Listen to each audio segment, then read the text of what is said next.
Welcome in to the Punt and Pass podcast. I'm your host, Drew Butler, joined alongside by my co-host, Jake Fromm. Be sure to follow us on social media. We are at Punt and Pass on X and Instagram. I'm at Drew Butler. He's at Fromm Jake. PuntandPass.com, the #1 destination for all things college football. Yes, indeed. Getting ready for the first round of the college football playoff, which kicks off Friday night. We got a triple header on Saturday as well. It's an awesome weekend for football. Keep in mind, Jake, we have 2 NFL games on Saturday as well. So it's going to be totally chock full. Other bowl games on Friday. Bama at Oklahoma Friday night. Triple header college football Saturday. Double header NFL Saturday. And, of course, all the NFL on Sunday as well, leading into Christmas week. More bowl games. It's the best. It's the holiday season. Happy holidays and Merry Christmas to you, my man. I know we'll be festive next week. How's everything going? Yeah, man. Happy early Christmas to you as well. It's about to get real. It's about to get fun. All these games are on. Kids are getting out of school. Yeah. The holidays are here. Work's kind of, finishing up. Yeah. Man, my wife and I went to Costco the other day, bought a brisket. Man, I'm just getting ready to like hunker down. Let's hunt a little bit. Let's watch some good football, cook some good food, and spend time with family. Man, I am so pumped and so ready for this. Yeah, me too, man. It's awesome. I'm already starting to get some of those email replies where it's like, hey, can we just punt till the first week of January? And I'm like, absolutely we can. That sounds great to me. So it seems like everybody's kind of in the mix on that. Holiday party season as well. I'm sure this week a bunch of people have tons of plans getting out there and celebrating with your coworkers, your employees, your family, X, Y, and Z. Hey, be sure to subscribe to our YouTube channel as well. YouTube's been awesome this year. We really appreciated all the interaction and the views that we've gotten over there. We've had a bunch of fun activations. Of course, we were at Solomon Brothers last week for a little VIP meet and greet, which was tons of fun. And, of course, as we get deeper into the college football playoffs, potentially some other things happening as well. What have you been up to this week? I mean, have you been hitting the road? Have you been pretty much hanging around the house? Have you kind of been like just putting a bow on some things, wrapping up the year?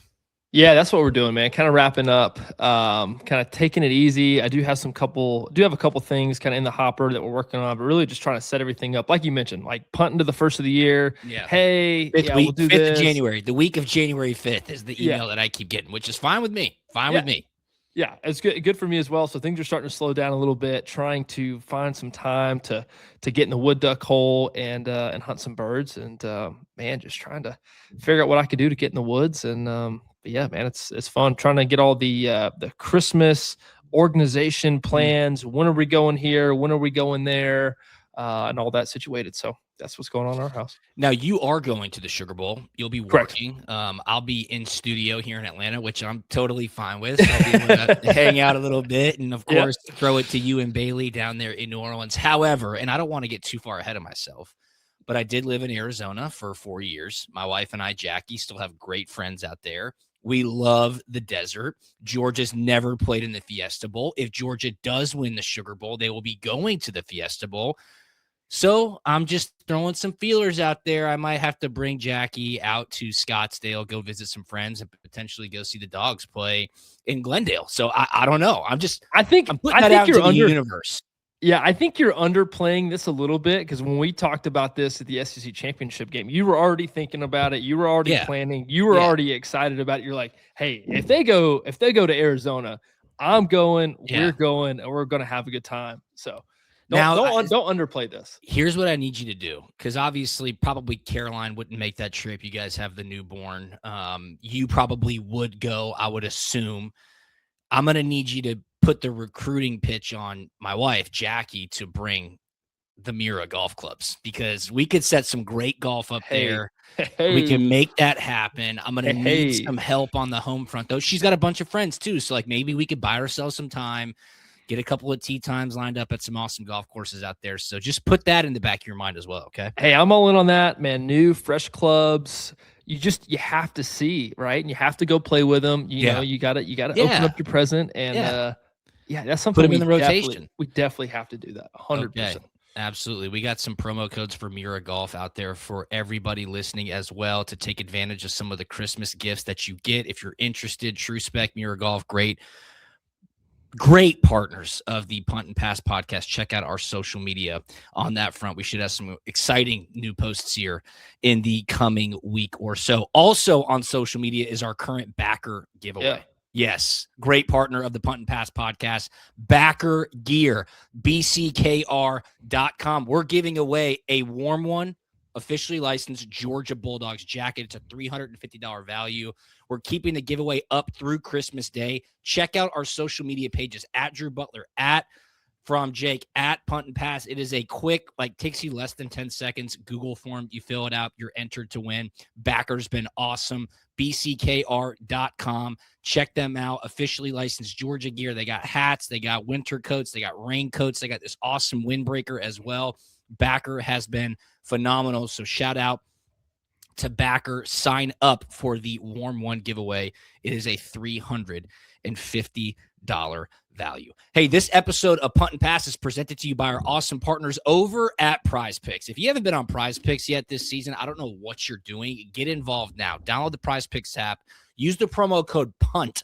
When you use the promo code PUNT when you sign up and you play your first $5 entry, boom, $50 instantly added to your account. Win or lose. So much action right now and so many updates on the PrizePicks app. You can do team picks. You can do culture picks. Of course, you can do your player picks as well. The DB3 piece will be up this weekend for college football playoff first round action. We have had a really, really good season on PrizePicks. Please sign up. Tell a family member, tell a friend. It's the best way to kill some time during the holiday season. NFL, college basketball, college football, NBA, hockey, golf. They've got everything. PrizePicks is the best. I'm telling you, the team picks, the culture picks, it's so fun. They have everything. Huge shout out to PrizePicks. Check them out on social media at PrizePicks on X and Instagram, prizepicks.com. Again, download the app, use the promo code PUNT. Instant $50 in your account, win or lose after you play your first $5 entry. And today's episode of Punt and Pass is brought to you by Humberto Injury Law. If you've been hurt in an accident and need a team that fights for you like we fight on the field, Humberto Injury Law is here for you. Humberto and his team know what it takes to win, and they'll stand by your side every step of the way. They've won for me. They can win for you. Humberto is mi amigo. Visit HumbertoInjuryLaw.com today to learn more or call them 24/7 at 770-888-8901, 770-888-8901. That's HumbertoInjuryLaw.com. All right, let's touch on some quick little news and notes around college football before, of course, we preview college football playoff first-round action starting on Friday night. We touched on the transfer portal. It opens up January 2nd. Quarterbacks across the nation are already throwing their name into the hat to figure out where they might go, where they might catch a bag. Bless you, my friend. Sorry. And some more transfer news broke earlier this week. It's close to home. It's right here in Atlanta. Highly, highly recruited quarterback out of Prince Avenue Christian Academy, Aaron Philo, who's been backing up Haynes King at Georgia Tech, is rumored to be putting his name in the transfer portal. And Jake, of course, this should probably come as no surprise. He is being connected to the University of Florida, where former offensive coordinator for Georgia Tech, Buster Faulkner, is now the offensive coordinator for the Florida Gators. Aaron Philo's gotten a lot of play time at Tech. Of course, Haynes King has dealt with some injuries, but they've also been very good. So he's gotten some opportunities to get on the field in some mop-up time, not to take anything away from Aaron Philo. But Buster Faulkner, a big loss for Georgia Tech. Aaron Philo would be an even bigger loss for the Yellow Jackets. And before we started the show, you were looking up Aaron Philo's high school stats. And you were like, who is this guy? He blew Jake Fromm out of the water when it comes to some of the statistics that you guys put up in Georgia high school football. Yeah, man, absolutely. I'm like, man, who is this guy? You know, he's a local guy right here in Athens, went to Prince Avenue. And I'm like, yeah, that he's got Georgia high school records. And, I'm like, yeah, I'm up there on the board a little bit in a lot of the Georgia high school stuff in the passing category. Definitely not in the rushing category as well. But, man, his name is all over this board.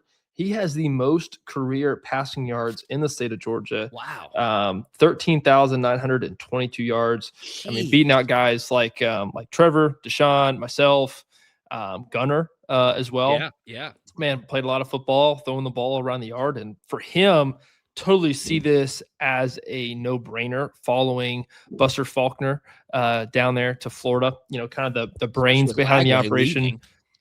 What's that? I said, especially with Lagway leaving or Lagway's leaving. Apparently, yeah. We maybe dive into that, but Lagway was looking, hey, what can you guys do for me, and how can you guys develop me? And apparently that whole meeting did not go as well as maybe DJ had thought, and so he went and got in the portal. And man, for Aaron Philo, this looks like a no-brainer. It looks like a great opportunity to start. He knows the system, and be a great place to play.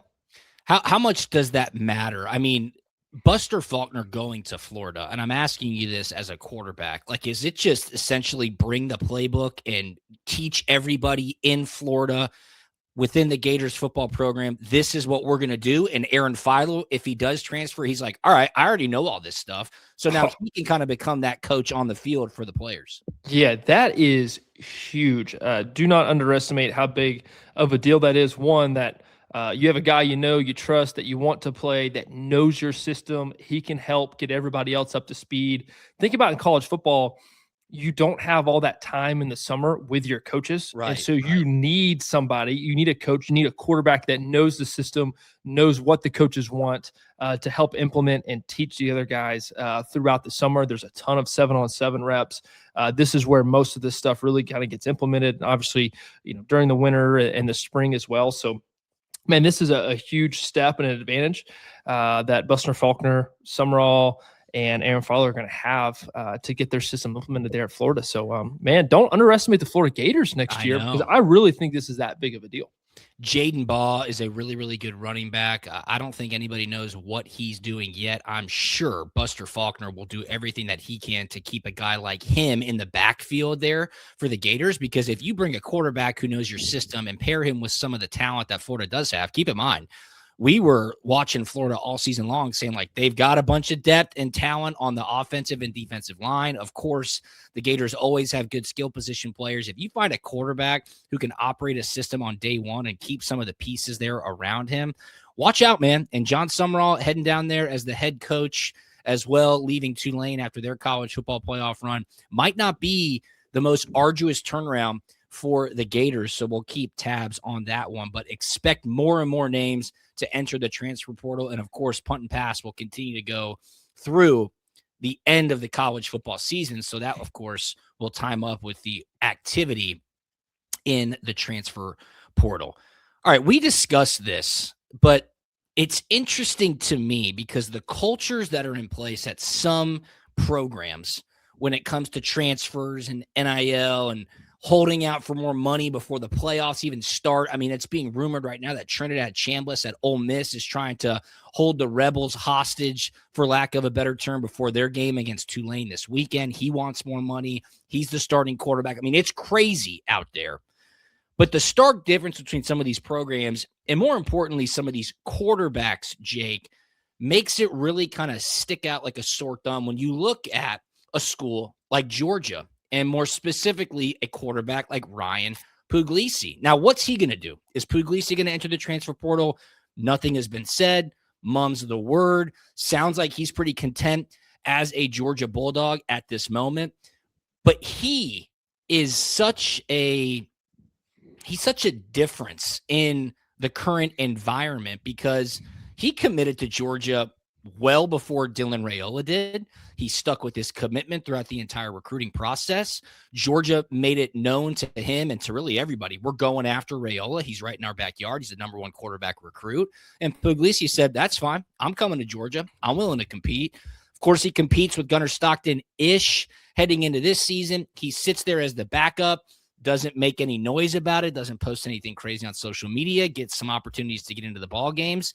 And when you look back at quarterbacks like Puglisi, like Gunnar Stockton, who waited his turn, like Carson Beck, who waited 4 years to start at Georgia, you kind of look at everything and you go, wow, it must be something to do with maybe the messaging that the coaches are giving them, maybe the platform that they've really put in place to say, hey, if you want a chance to go to the NFL, here is how we do things at Georgia. But I find it refreshing that, at least for now, because he may or may not enter the transfer portal, you have processes in place at Georgia where kids just simply buy in and they say, you know what, I'm okay waiting my time. I'm okay developing so that when I get my opportunity, I'm best ready to get after it.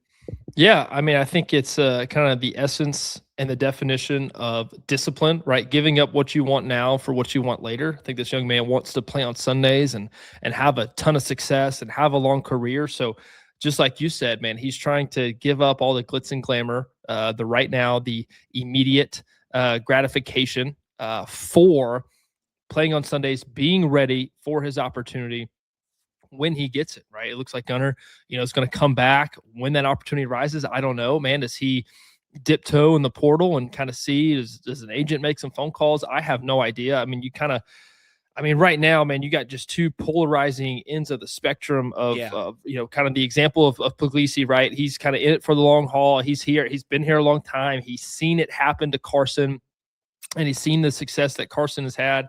But then also, man, you got guys that are hopping around in the portal, right? We talked about TJ Finley on the last episode, and he's gone to a different school every single year of his collegiate career, which is absolutely crazy. So is there a right and there a wrong? I don't know. There's strong opinions for both. I think it lies in the middle, but man, with Gunnar coming back next year, I mean, this isn't, for sure or anything, but I would expect him to. I mean, I think I wouldn't get mad at him for at least seeing what his market value is. Because I don't know, man, there's a lot of money being thrown around, but man, if he does it and sticks around for the long haul and it works out for him, man, that was an awesome decision. But also at the same time, man, he could stick around and get his opportunity, but then also Georgia may go into the transfer portal and get somebody else. So you never know. Sometimes it's the battle of, hey, take what you have right now, or hey, I'm going to invest in my future, but that may or may not pay off for me. But man, you got to respect that he's trying to do it, in our opinion, I would say, the right way. I mean, what's the old saying? One in the hand is worth more than two in the bush, right? Like that is such a sage wisdom type phrase. And I think it plays really well in this day and age of college football. Of the top, this comes from dognation.com, of the top 10 quarterbacks in the 2024 recruiting class, Puglisi is one of 3 quarterbacks who is still with the school that he initially signed with. Notre Dame's CJ Carr and Penn State's Ethan Grunkemeyer are the other 2. Wow. And then they continue to say, to this point, Puglisi's track has not been that different from Georgia quarterbacks before him. Carson Beck didn't start until the first game of his 4th year at Georgia. Gunnar Stockton's starting debut came in the final game of his 3rd season. And keep in mind, Georgia went after Jared Curtis hard, and Puglisi said, that's fine.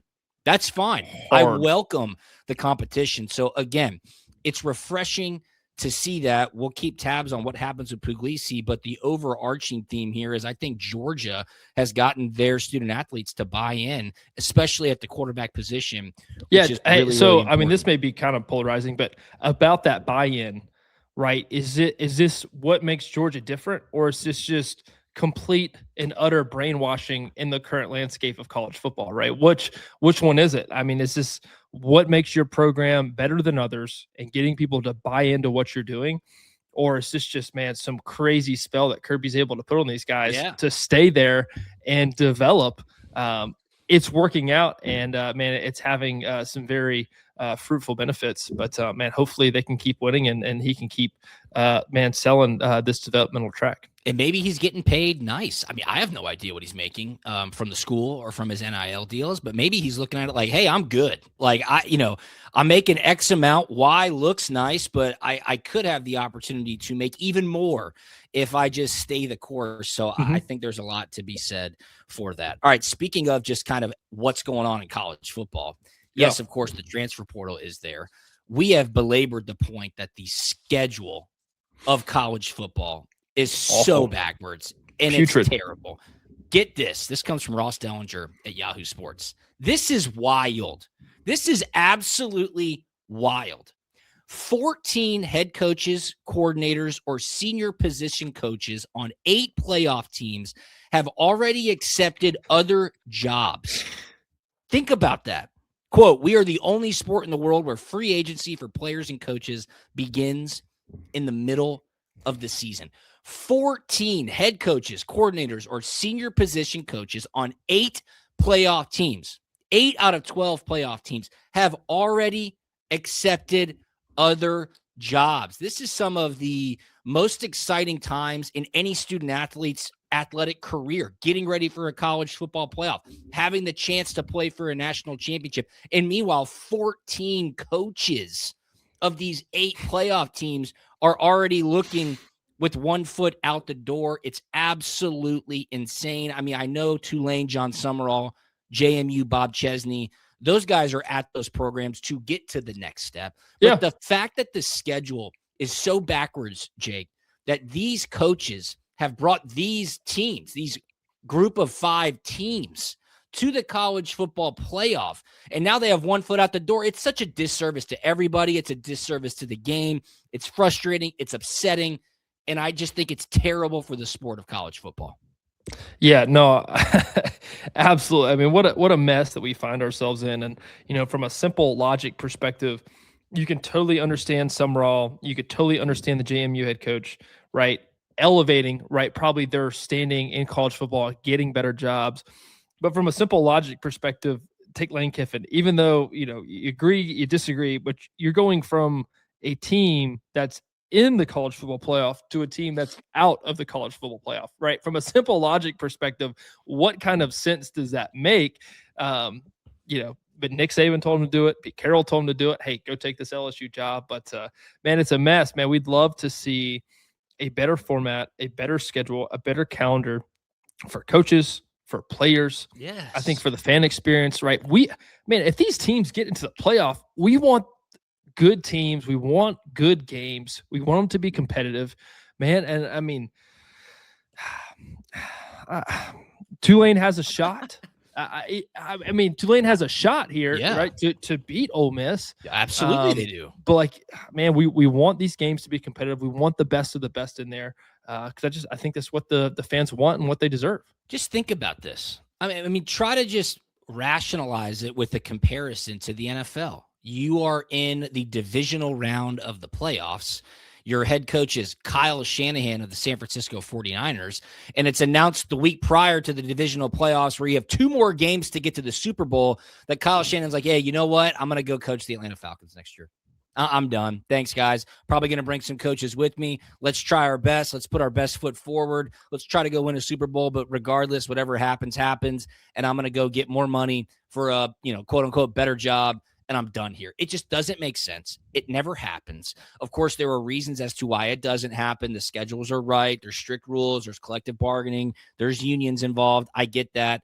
But shame on the NCAA. I cannot stress that enough. Fix the issue. It's not that hard to fix. Fix the issue. Work with the coaches, work with the administrators, work with the university presidents, talk to the college football playoff people and say, we've got to fix it immediately. There needs to be some leadership. These committees, it gets bogged down in bureaucracy. It drives me crazy, Jake. It drives me crazy. This is terrible. Yeah, so to me, there's a difference between having an interview for a head coaching vacancy and shopping for a home. Of course, in that place, in that neighborhood, right? I mean, in the NFL, interviews happen, phone calls happen, especially in the playoffs. If you're lucky enough to get there, especially if you're lucky enough to have that bye week, to get a first round bye and have that first seed.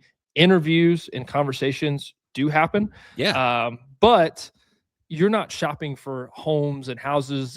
Stuff hasn't already transpired way down the list of things of getting that job. So, yeah, I mean, when you were talking about shopping for homes in the week of Thanksgiving and even before that, I mean, that's crazy before the season is even wrapped up. And you still have 4 or 5 games if you're playing, through the entirety of the college football playoff.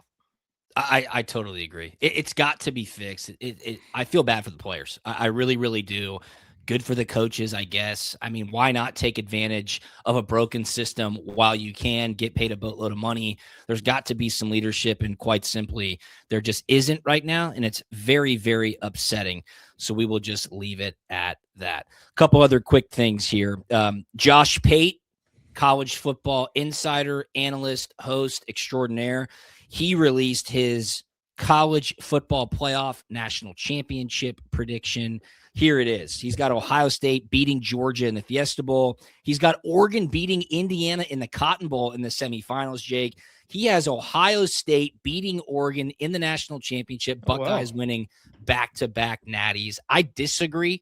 I just don't think Ohio State right now, they haven't been tested all season long. They've been tested once, and they lost that game. I don't think Ohio State's going to win. I'll leave it at that. I think there are some other teams with better pathways to win a national championship. Yeah, I think Ohio State gets there. I don't think I think that was a very timely loss for them that they probably needed. They had some time to sit and simmer on this one as well, and get the things they need right. There'll be a lot of focus, a lot of buy-in, right? There's not a ton of turnover. I know they did lose their OC and their play caller, right? Is that correct? Yes. Yeah, Brian. So that's, that obviously isn't great for them. That provides distraction.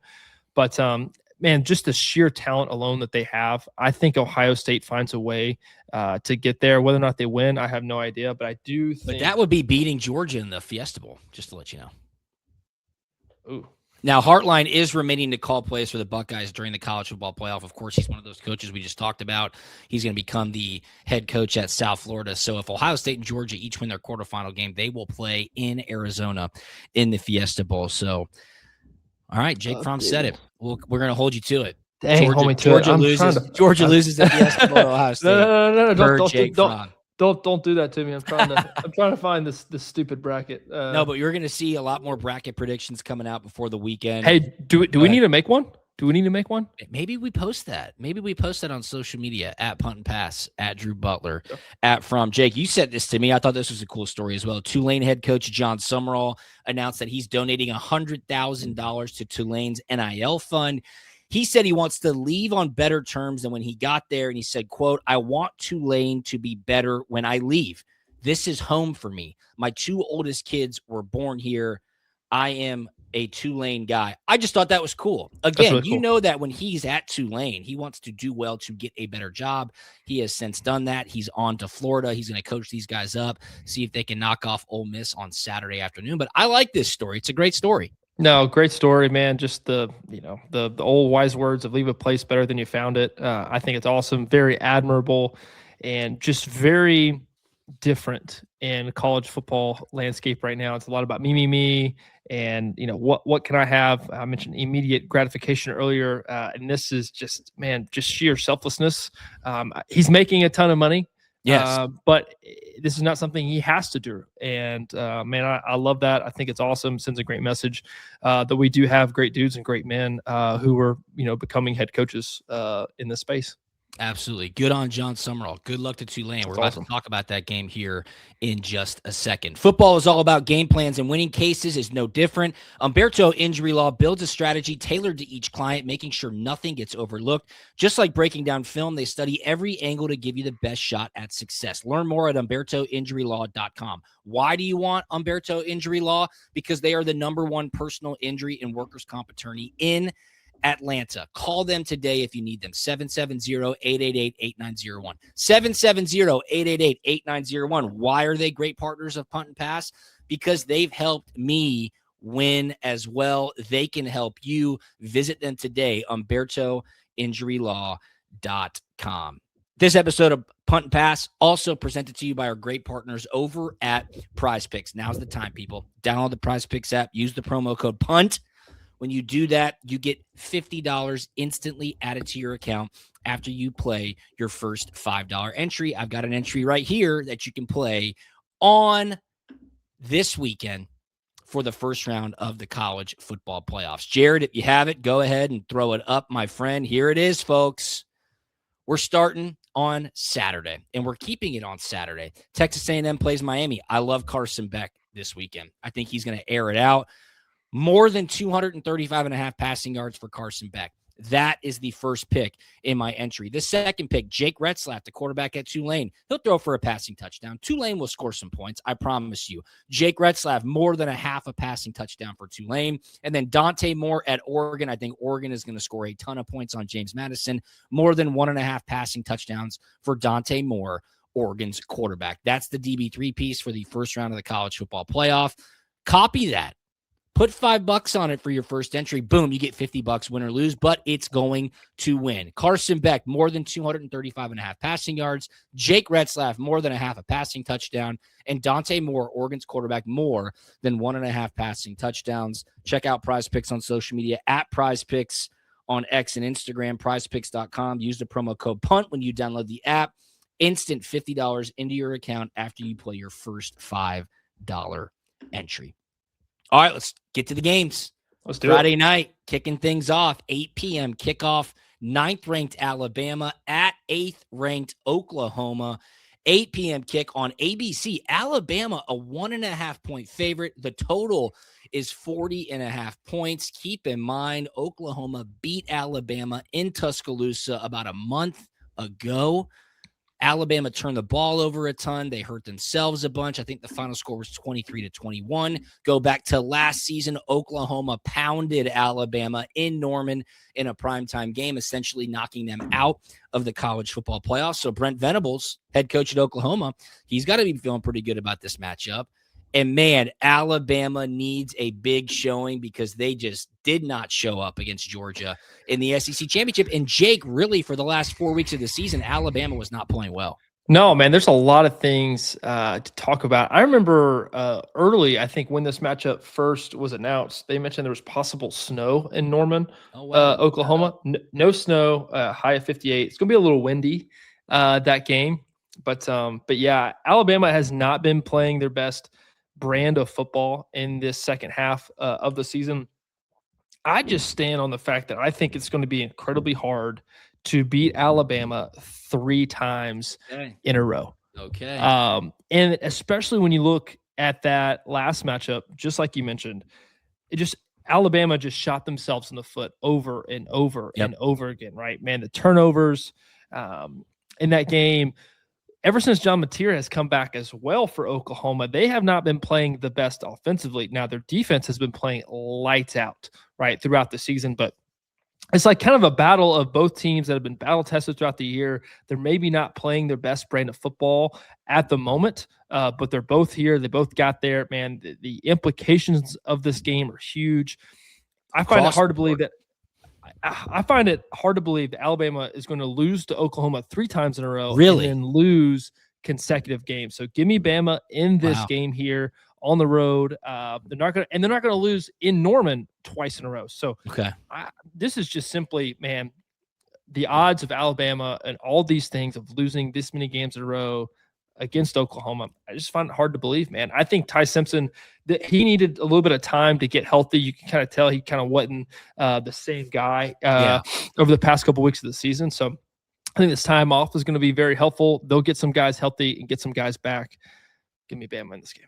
Wow. See, I feel like that's conventional wisdom. I feel like that's where a lot of people are approaching this football game. Ty Simpson threw an interception in that first game about a month ago against Oklahoma. Alabama lost 2 fumbles in that game as well. Alabama had 406 total yards in that game. Oklahoma only had 212 total yards, yet Oklahoma found a way to win. And guess what?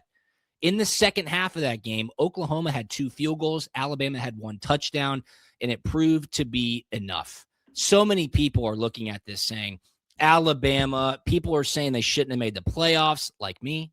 People are saying they haven't been playing well for the last month, like me. They've got more to play for. They've got more to prove people wrong with. No way they're going to lose 3 straight times to Oklahoma. I think I'm going to go with Oklahoma in this game.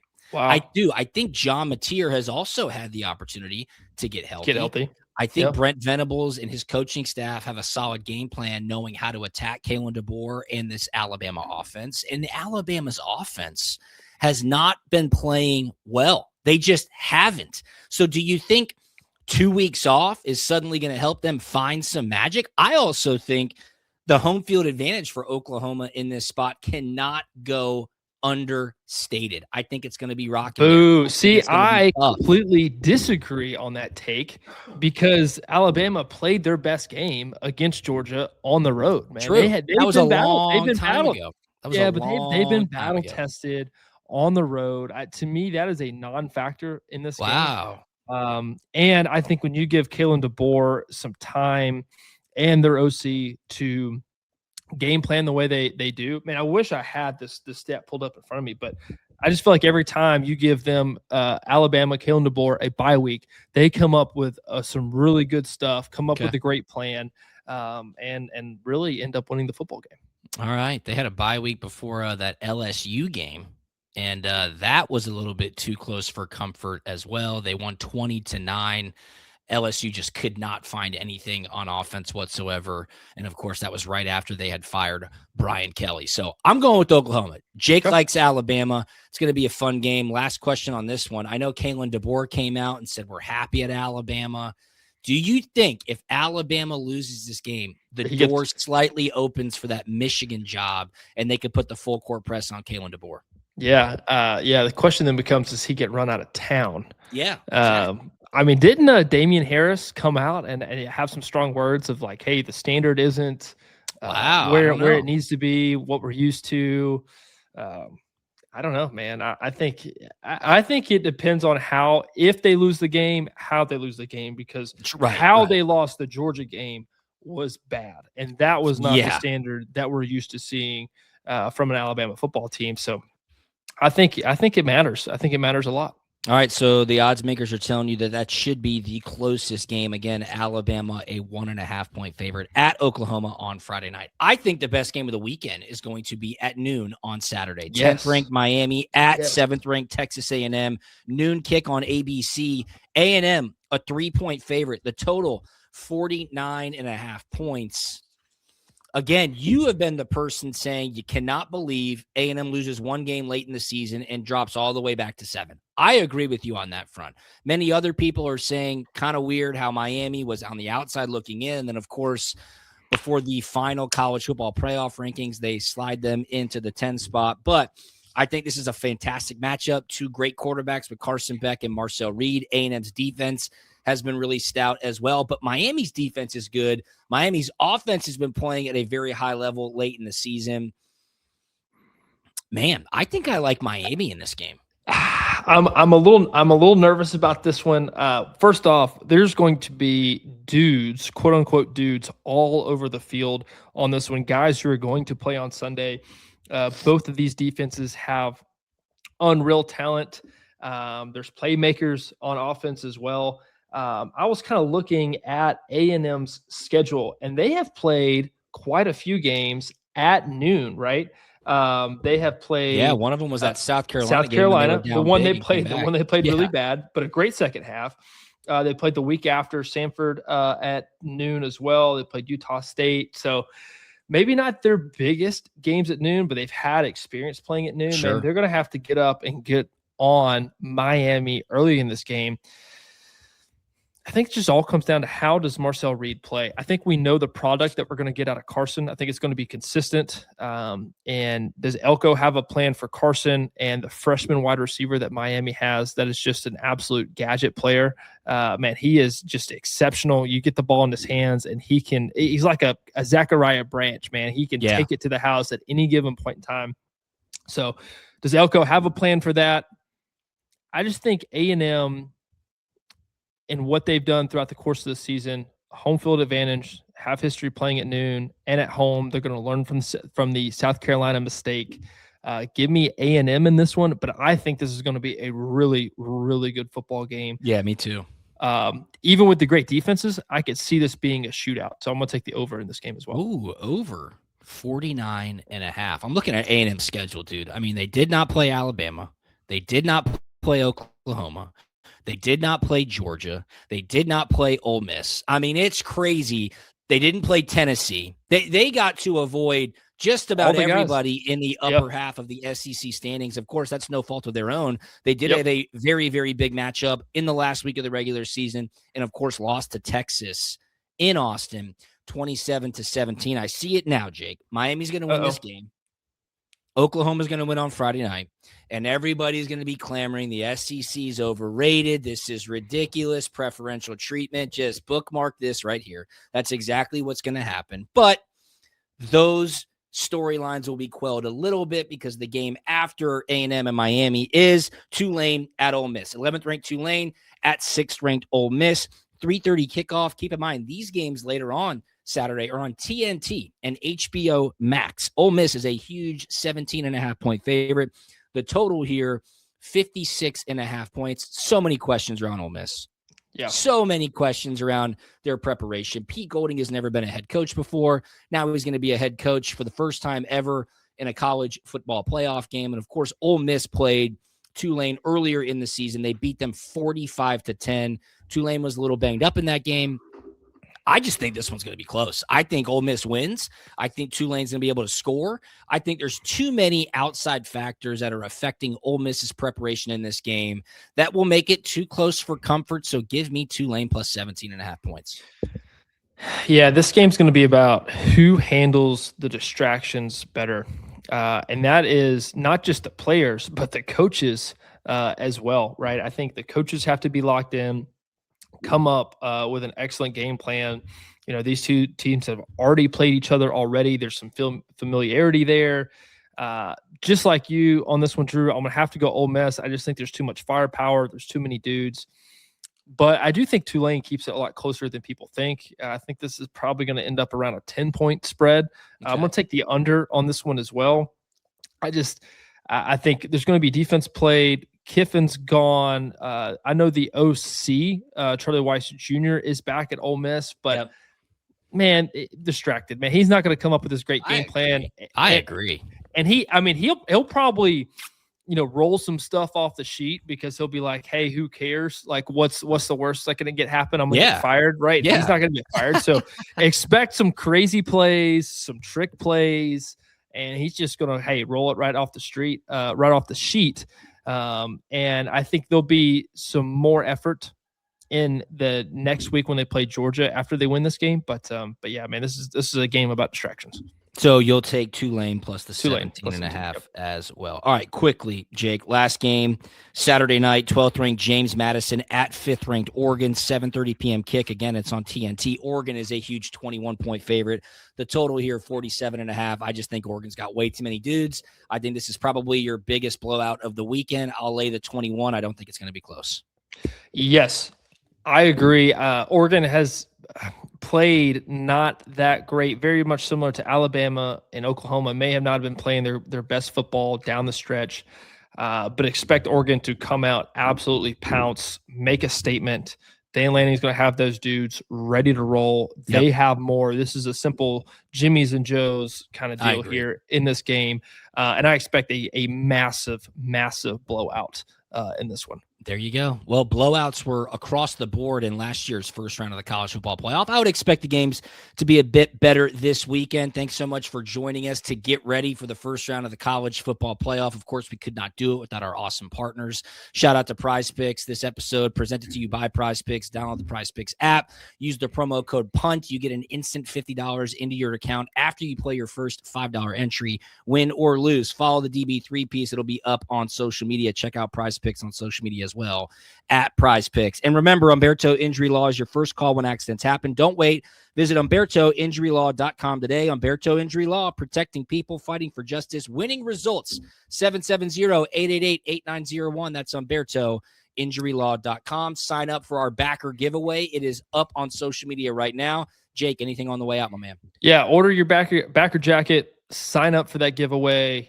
Get with some family. Get with some good folks. Get around a grill and just enjoy family and enjoy these football games because they're going to be awesome. And then tune in next week when we talk about them. Amen, brother. Amen. Have a great weekend, everybody. Follow us on social media at Punt and Pass, at Drew Butler, at From Jake. Have an awesome weekend, and we will talk to you on Monday. See ya. We out.